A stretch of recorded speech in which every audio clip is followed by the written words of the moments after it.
Right now, we are entering into this beautiful season where we get to celebrate that our Savior was brought into this world as a baby to literally rescue all of our sins and save us from those. But when you're on your fertility journey, we know that that also means there's some hard things that we need to navigate, like maybe talking to Aunt Sally, who you've not seen for an entire year, and you know she's going to have questions to ask you. Or maybe you just are feeling uncertain about stepping into the room with family members who are experiencing the joy of children that you are longing for so much. And so today we are going to dive into all of that here at Fertility by Design and give you some really tangible tools that you can walk away with.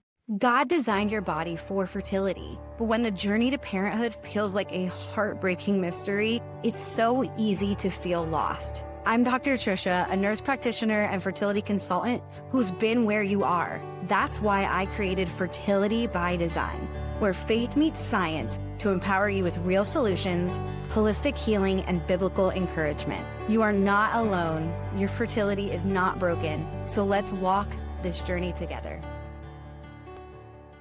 I want to introduce to you my good friend and fertility mindset coach, Leah. Leah has been with us, a year now? I think it's been about a year. Sure, definitely. She has so much wisdom around the pieces that we struggle with the most when we are going on this journey. And the mindset is so important. And I just don't think it's talked about enough, especially when it comes to the holiday season and how we can walk into that instead of feeling like panic and scared and nervous or dreadful. We can walk into it so empowered just by having a couple of tools in our toolkit. So I'm so excited for Leah to give you those tools today. But first, I want Leah to introduce herself, tell you guys a little bit more about herself. Thank you so much for the introduction, Trisha. And yeah, I'm super excited to get to be here with you on Fertility by Design. Yeah, so for me, as far as how I got into this was I've always loved mental health or like emotional wellness. That's definitely been my calling in this world. And I've been working in that scene. And then unexpectedly, I realized that I actually had fertility problems after I started having some differences with my period. It turned out I was actually already in the stages of early menopause. And at that point in time in my life, I wasn't even married. So, my whole dream of wanting to have kids and all of that just started to crumble before my eyes. And it was just a lot to take. And, going through those process to kind of try to help preserve any fertility I may have. And then eventually when I did get married, going through that full IVF kind of process, it was tough. It was really hard. And there were a lot of challenges that I faced, eventually having to let go of a genetic tie to my children and moving on to donor eggs, facing miscarriage, and then a bunch of other setbacks that came along my way. And to be honest, even as a mental health professional, I really struggled with this more so than anything I ever had in my life. Infertility is really, really tough. And again, as you mentioned, it's not talked about enough on the emotional aspect of it. And I really had to sit down and logically be like, okay, what tools from my toolkit can I use on myself to help me get out of this depth of darkness that I was just consumed by during my fertility journey, and even applied it, not only one time, but now 2 times, right? As I'm trying for, my second baby. I am actually currently pregnant now with twins. You can actually be very pregnant, and Leah's very pregnant. Yeah. But yeah, it was an amazing shift that I got to discover within myself and trying out different strategies and tools and what worked and what didn't work. And within that process, I, eventually started to help other women that have been in this situation and really help them with that emotional wellness piece that, again, can be really hard to talk about and to get through. So yeah, it's been very rewarding. I love what I do. And again, I've really tried to pick and pull pieces that are easy to implement, but very powerful strategies to support women on this process. Yeah. Well, thank you so much for sharing. What you do is so beautiful and important. And I think, again, just the way the Lord uses our pain to be then our purpose and uses those struggles that we're going through to really speak to other people. Like, it's very clear that that is the case with you. I've really been digging into this, like, even if faith. It's like this Shadrach, Meshach, and Abednego were told to bow down, or they needed to go into the fire, and they went into the fire. But before they did, they told the king, like, our God will rescue us, but even if he doesn't, we still will never bow. That even if, I'm still going to worship you. And I think you get people to that place where it's like, even if I don't get pregnant, even if I don't get pregnant in the way I thought I would, even if I don't get the baby the way that I thought I would, I am going to be okay, because it's not, my mental well-being and all that is not based on a circumstance. Yeah, you're absolutely right. And I think that's one of the biggest misconceptions that people have about mindset work around fertility is, okay, I know I'm struggling, but I'm just going to wait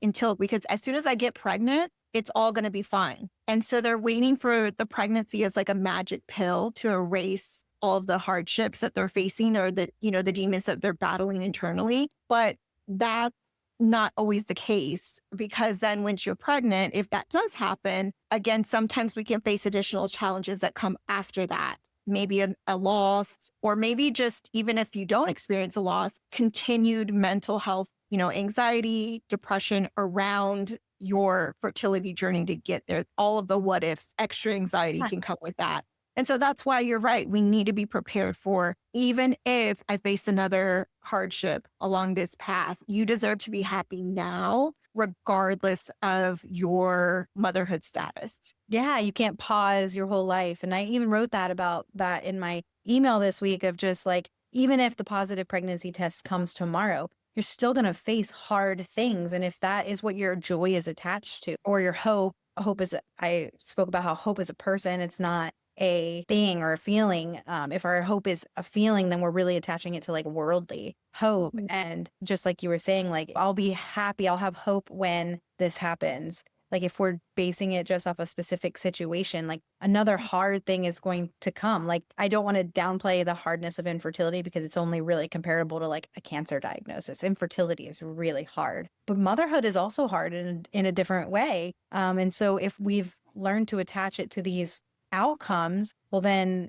every hardship we come up against in life is going to be like, well, I'll enjoy life when this is over, when I'm through this, when I'm on the other side. But we have to learn how to live our lives in it, right? So with that, I know the holidays are especially a hard time when we have visiting family members that maybe we don't see a lot of the time. I always like, I don't know if you have an Aunt Sally. Sorry if you do. We have an Aunt Sally. So sorry, Sally. But it's like every time I just call her Aunt Sally, but she asks these well-meaning questions, but to you, they feel like you just want to like curl up in a ball and run away and never come out again. And that can be really dysregulating as you're walking into the holidays, wondering who's going to ask questions and things like that. And so I would love for you to give us a little bit more on how to navigate that without completely reclusing away or going into being like so nervous about the holidays. Yeah, you're absolutely right. And that's a prime example. And again, even before Aunt Sally actually asked the question that you've probably been dreading, it's the anticipation of that question that starts to eat at you even weeks or months before the holiday event comes, right? So yeah, it can really affect you in so many ways. And again, that's why it's important to have strategies in place, right? And again, that's why you're here today. I also wanted to touch base too on kind of some other reasons or factors why the holidays can be extra challenging when we're navigating through fertility struggles. I guess like the first one that a lot of people kind of cling on to is that the holidays, New Year's, that all reminds us that another year has passed and we are, maybe still in the same place that we were before. And we feel like we're not making any progress. It can make you feel really frustrated with the situation. It can bring on additional sense of hopelessness to feel like you're right where you were, right? And I think that's kind of another marker. And a lot of times people, when we're in those situations, like, okay, it's Christmas. Next year by Christmas, I'm going to be holding my baby, right? And then if it doesn't happen, again, that can re-trigger a lot of that, stress and emotional dysregulation. And then again, you mentioned also we're there with our loved ones. We want to celebrate with them. But unfortunately, sometimes they are there with their baby or their children and or doing childlike activities in your home or within your family traditions. And again, as much as you want to participate, it's a little harder, right? When you don't have a child of your own, it can make you feel, again, that kind of like sense of being an outsider within your own family, which is really hard to deal with too. On the other aspect of that too, sometimes, if for people who have experienced a loss, whether that's a miscarriage, whether that's, the loss of if you're doing like IVF and you lost an embryo or like the transfer didn't take, it can be like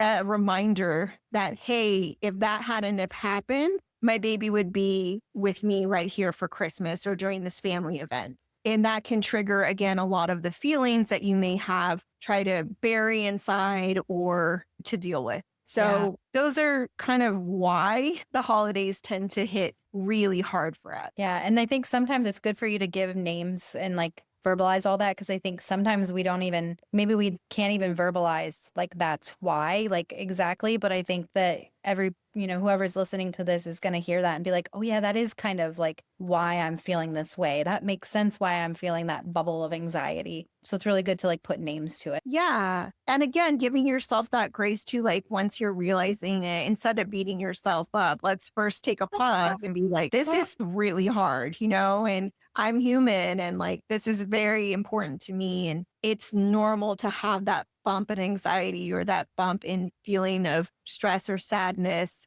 around this season. But again, that's why it's really important to try to do what you can, try to empower yourself along the way to help circumvent some of those feelings that are expected to come. Yes. Yeah, that makes complete sense. Yeah. So do you want to just jump into it then? Yeah. Yeah. So exactly. I think all the ladies need to know this is all normal, like that I'm feeling like this. But you don't have to feel that way. You don't have to sit in that. I think I always talk about the difference between like having a feeling versus like sitting with a feeling for, just living in it. You can feel those things. We're recognizing them, we're acknowledging them, and they're normal. But like, let's not live there. Let's find some tools now that we can use to not feel the panic because you want to enjoy your holidays. This is such a special time. And just because you're not exactly where you thought your life would be right now doesn't mean we should let it rob the joy of the moment. Again, it might even be something that's not even going to happen. But if you go into it prepared with tools in your toolkit, then you can feel so much more at ease. And I think the most important piece is making sure you and your spouse also are on the same page with these tools in the toolkit. I had this conversation with one of my clients because she used the words, yeah, I'm kind of dreading it, the holidays. I asked her because she's going to be seeing people that she doesn't normally see. And I was like, well, let's talk more about that. Why are you dreading it? And we talked about some of this stuff. And then I gave her some tools that I think you had shared with me. And so now you get to share with everybody here. She was just like, wow, like that's a great idea. I didn't think of that, to have these conversations ahead of time. Yeah. Yeah. No, I think you're absolutely right. A big piece of it is just the preparation for the worst case scenarios that might be brewing in your mind that are going to make you already just instantly reduce your anxiety as long as you have a plan. Right. So, and speaking of also, you mentioned like still creating joy around this experience, around the holidays, despite where we're at. That's kind of the first piece that I wanted to talk to you guys about as one thing to, again, help bring more happiness and joy into this season for you. So one of the strategies that I would suggest is first off, just creating your own ritual around the holidays. So, if you and your spouse enjoy certain Christmas movies, well, there's no reason to delay watching those, even though they are maybe geared towards children. If you like that movie or you want to do that, do it. Have a Christmas movie marathon. Don't let not having a child right now stop you from that. And same thing, it could be anything. It could be, we like to create Christmas pancakes, or there's certain things that you like to make or bake, cookies. I want to host a cookie decoration party. And it's okay. Like, do things that whatever it is that's going to bring you happiness, don't delay on that until one day, oh, I'm waiting until a child is here with us. Like, let's do it Yeah. now. Let's create your own joy right now. And then, later down the line, you can add in, the rest of your family. So Have those rhythms set. Yeah. Okay. when you have all that, exactly, you'll be What's your ready to favorite go. this movie though? What is it called? It is so this isn't a traditional Christmas movie. It's with Nicolas Cage, actually, but it is about Christmas. I can't think of the name of it. Hold on, let me check. I'm like the worst. Well, so mine is, if you've seen Christmas with the Cranks. Christmas with the Cranks. I don't know if I've seen that one yet. Okay, well, you need to put it on your I list. need to see It that. has Tim Allen in it. Oh, I love Um, him. So ridiculous, but it's so funny. But it's good, lighthearted. Yeah. Okay, what was it? What is it? It's called The Family Man. So it's around the Christmas season, and it's Does he basically relive his life or something? Or he gets to kind of have a different, kind of similar to the whole idea of like the Christmas ghost coming and like showing you a different version of your life. If he would have taken that, and like him just kind of understanding different priorities that he may not have been recognizing prior. So I really love that movie. It always makes me cry. So yeah, that is a good one. I do remember that movie. So anyway, I just wanted to, I know that's totally off topic. Well, it's not off topic completely, but anyway, we're giving the people some ideas, Christmas. Yeah. Now you got to go binge watch all these Christmas movies. So anyway, that's such a good recommendation, because it is, again, like you said, we can pause life and be like, well, when I have kids, I want to do this tradition. No, we'll start it now. Do it now. Whatever your heart desires, let's just do it. Let's just bring on the joy, bring on the happiness with that aspect. Yeah. So that's kind of my first recommendation. And then the second piece of this is really into that planning. We're really now moving into like the idea of planning for how to best navigate the different scenarios that you may be in. So one of those options to do is to kind of consider, if you are invited to any event that you really are very certain that is going to be very hard for you to get through, that you like 99.9% know you're going to be running to the bathroom and crying at some point, that, that you just feel this huge sense of dread. And like, I'm going to go through some other strategies too, but if the other strategies you feel like are not going to still make up for it, or kind of help cushion some of that stress, then you may want to consider,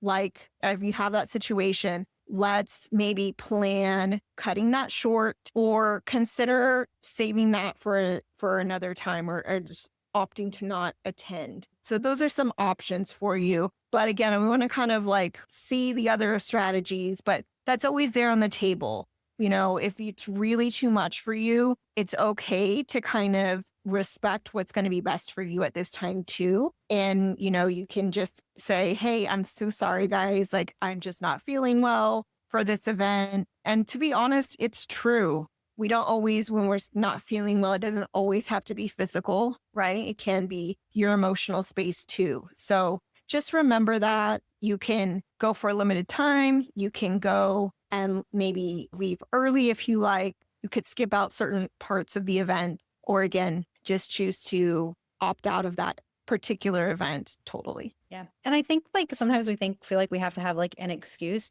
And there's nothing wrong with like coming up with one if you feel like you need one, but you also can just say no. Like, I'm so sorry, I can't make it. Or yes, that you're absolutely. And I think another thing too is like, if you decide you're going to go somewhere, you really feel like you need to go, but you are worried about that. I think like you and your spouse having a conversation of like an escape word, right? Or like, hey, like if I am only, I'm not sure how this is going to go tonight. I want to go. But if things get uncomfortable for me, like I'm just going to say like, we need to go, and we're just going to leave, and we're not really going to, escape out the side door and call it a day. So you and your spouse are on the same page. So like, if you have a spouse that's like a social butterfly and you're maybe not, and that way he knows too, oh, we're just going to go. Not like you're like then trying to drag him out. Like, I used to do, I'm like, are we leaving yet? Are we leaving yet? In the holiday. Say goodbye to like 15 different people and have closeout conversations with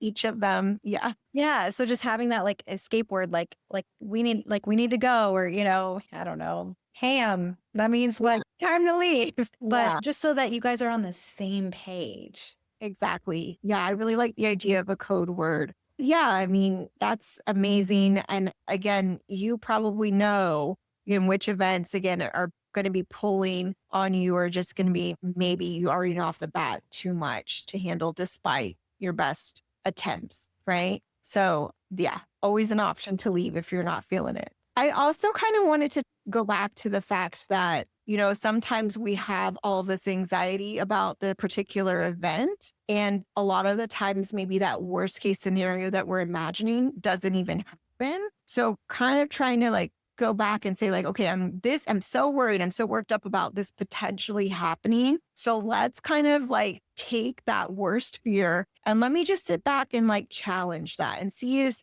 that a real potential, you know? So let's give an example of that. So let's say you are thinking about this upcoming holiday event, Christmas party thing, and maybe it's something centered around children. Let's just say like all the kids do this silly dance, right, at your family event. And it's like a Christmas tradition that your family has. And maybe you tell yourself that, okay, like I'm not going to be able to handle that. I know I'm already telling myself, like, I already know, like, I'm never going to be here with a baby in my hands or with a child to like participate in this event. And that's making this particular situation really stressful for me. And I feel hopeless. I feel frustrated and I don't want to be around because in your head, you're saying it's never going to happen for me. I'm Or maybe always like my family doesn't even want me there because I'm not actually involved in it. Just trying yeah, to think of like, because the enemy is going to plant these thoughts in your yeah. mind. He wants you to isolate. He doesn't want you to go to any of these Mhm, events with your mhm, family and friends. And so I think we have to acknowledge that piece too, is that we have to, yes, there's like a balance. Is it going to cost my mental health because I just know I've been there before? Or is the enemy planting a lot of this in my mhm. head?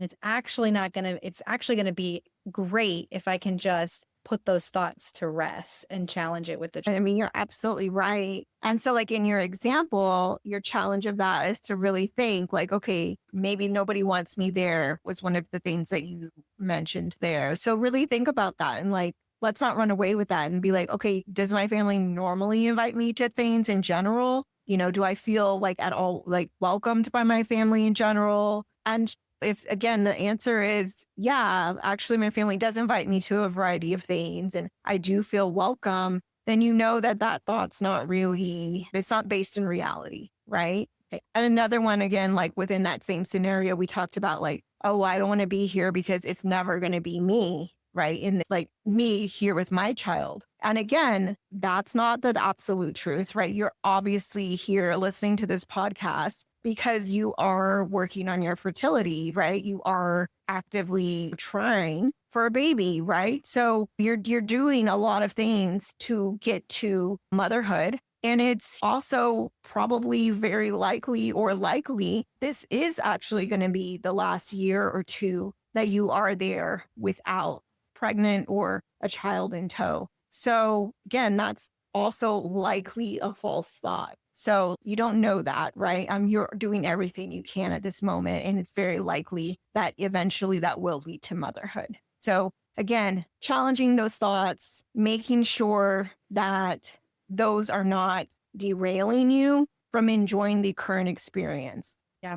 Because those thoughts, it's easy to get to run away with them. And it's easy for those to like just overcome and take you down a false path, right? So just want to be aware of those and really challenge them. Yeah. And I think it's important, although challenging, to share those with somebody because they can run away in your head when you don't say them out loud. I feel like you can just build upon it and build upon it and build upon it. And then you got somewhere totally different. And then if you had just said it, you say it out loud to your spouse and they're like, no, like that's not like they can bring you back to the reality of the situation versus where we've found ourselves in this anxiety spiral that we've kind of gotten ourselves into. Or maybe you have a very valid reason as to why. I think you have to weigh the situation and in the gravity of like what your situation specifically is. But it's a delicate line of like, okay, am I just trying to avoid anything at all? Or am I purposefully like, this is purposeful protection that is necessary? Yeah, exactly. And even if some of those thoughts actually are based in, reality, like you challenge them, you share them with your spouse or friend or whoever, and they're like, yeah, I could see your point there, type of thing. Well, reminder that even though we're going to maybe face some hardships or some difficult times, you also should recognize that you have a lot of ability or a lot of resilience within you. And despite how hard something may be, like we don't always give ourselves enough credit for how much we can handle and eventually get through. So again, as long as you are starting to build your strategies, just trust yourself and believe in yourself that this will not completely take you down, whatever it is. So that's another thing to consider too when we're thinking about challenging our thoughts and looking at, is this real or not? Yeah. Well, okay. So what about then when Aunt Sally does ask, when are you going to have a baby? Yeah, because again, we know that somebody likely will be asking that. And so again, it's so much better if we have thought, like we know Aunt Sally is going to say something. Let's make a plan right now rather than me being on the spot or you being on the spot and being like, frozen deer in headlights situation. So again, talk to your spouse, talk to your other family members, possibly even too, about what we're going to be saying to our Aunt Sally's. What is the plan to share information with them? And again, you can kind of decide based on who your relationship with whoever is asking, how comfortable you guys are sharing as a couple. So there's variations that you can do. So maybe for people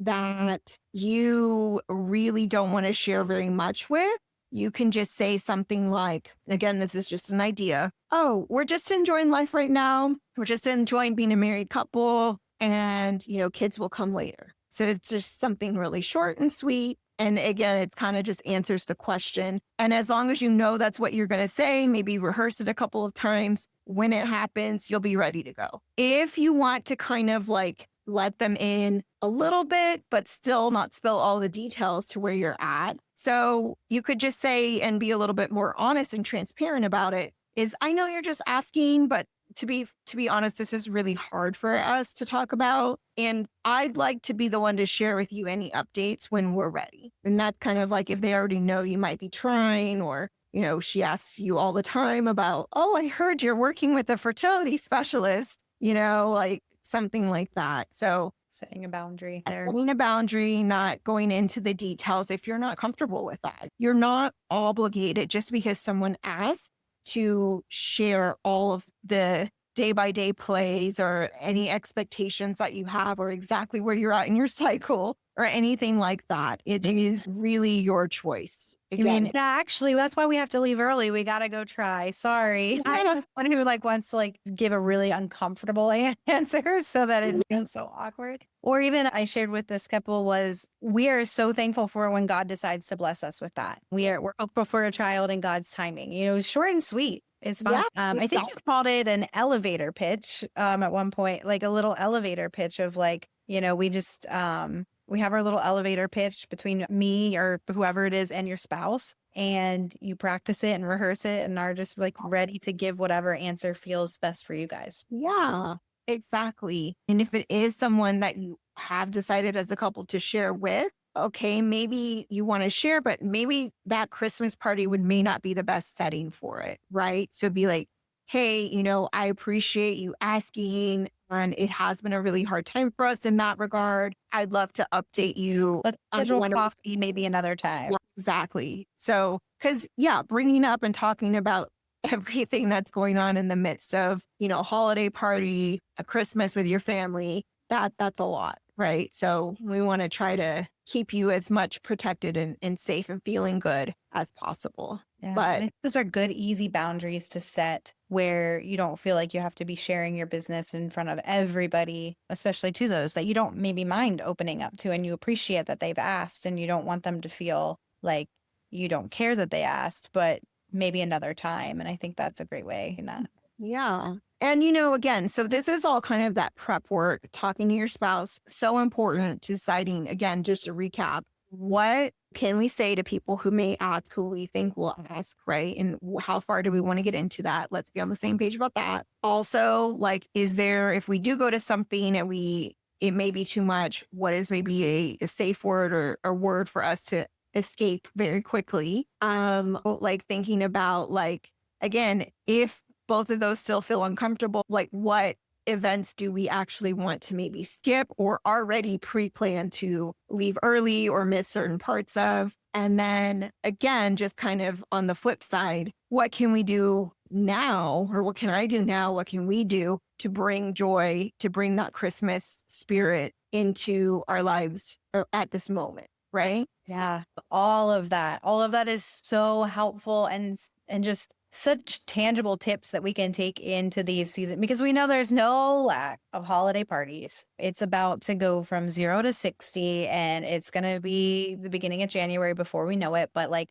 you could very easily probably have like a party almost every night of the week coming up. And that's exhausting for anyone, let alone someone who's fighting a battle that is mostly unseen, that they're doing, a lot of on their own. And I think like just the permission to just not have to do it all. It's okay to say no to things. It's also okay to leave early from things. It's also okay to have these conversations with your spouse and it's highly encouraged to be on the same page as your spouse with these things. And it's okay for them to be a little bit hard, but it's not okay to allow all of those things to completely suck the joy out of this holiday season. Because, as a Christian woman, especially, like, this isn't about this season. I hate to say it this way. I don't mean it harsh, but it's not about your infertility. It's about that our Savior came and overcame it all. And so there's so much hope in your story. If you are going through fertility struggles, if you are going through loss right now, if you are just in a very, very hard season, like, there's so much hope and joy that He's in it with you and you're not alone. And so don't let anything steal that joy in this season. Yeah, I think that's so beautiful. And I thank you again for always reminding us of that, Jesus is there to save us and to help support us and to help overcome the challenges that life throws our way. There's no shortage of challenges, but Paul says, our struggles are what lead to perseverance. And so they're making, the struggle makes you stronger. That's biblical. It's biblical. So, well, thank you so much for sharing all of your wisdom on that. And please tell everybody where they can find you, what you're doing, how, and maybe if this really resonated with them, how you could support them more and further in this mindset work. If you're a client of mine, Leah, you love Leah because she supports us in our programs as our fertility mindset coach. And she's just such a beautiful soul, so gifted. And I hate that she went through the struggles that she did, but also just so grateful that now she's living on the other side of it and just helping you all. So tell us, where can we find you? Yeah, definitely. So on social media, you can find me at the handle True Fertility, TRU Fertility. So you can, again, find all of my links there. As far as website, I am at www.leah.nicolecoaching.com. And on there, you'll find like information about my services. I actually have